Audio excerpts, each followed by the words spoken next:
ടാറ്റ കൊണ്ടുപോകാന്ന് പറഞ്ഞപ്പോൾ ഉള്ള സ്നേഹത്തോടെയുള്ള വിളിയാണ് കേട്ടോ അത്. കൊള്ളാവോ? വീട്ടിൽ നിന്ന് ഇറങ്ങുമ്പോൾ അമ്മ എന്ത് വേണമെങ്കിലും പറഞ്ഞാൽ ഞാൻ അത് കേട്ടോളാം, അനുസരിച്ചോളാം എന്നൊക്കെ പറഞ്ഞിട്ടാണ് ഇറങ്ങുന്നത്. പക്ഷെ റോഡിലോട്ട് ഇറങ്ങിക്കഴിഞ്ഞാൽ പിന്നെ ആള് വേറെ ആളായി. വെള്ളത്തിലേക്ക് വിടാതെ കയറണേ. അങ്ങനെ ഞങ്ങൾ രണ്ടുപേരും കൂടി പാർക്കിലേക്കാണ് വന്നത് കേട്ടോ. ഊഞ്ഞാലാടുന്നത് ഭയങ്കര ഇഷ്ടമാണ്. അങ്ങനെ അവൾ ഊഞ്ഞാലിൻ്റെ അടുത്തേക്ക് ഓടി പോവുകയാണ്.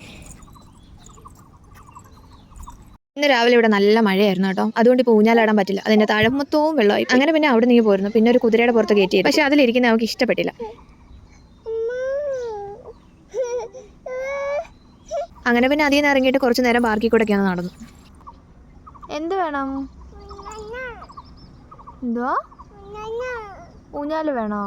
ഊഞ്ഞാല് വെള്ളം മക്കളെ. അവൾ പിന്നെ ഊഞ്ഞാലെന്ന് തന്നെ പറയായിരുന്നു. പക്ഷെ എന്ത് ചെയ്യാനാ, വെള്ളമായിപ്പോയി. അങ്ങനെ പിന്നെ ലാസ്റ്റ് അവൾക്കൊരു താറാവിനെ ഇഷ്ടപ്പെട്ടു. അങ്ങനെ അതിൻ്റെ പുറത്ത് കയറ്റി കുറേ നേരം ഇരുന്നു.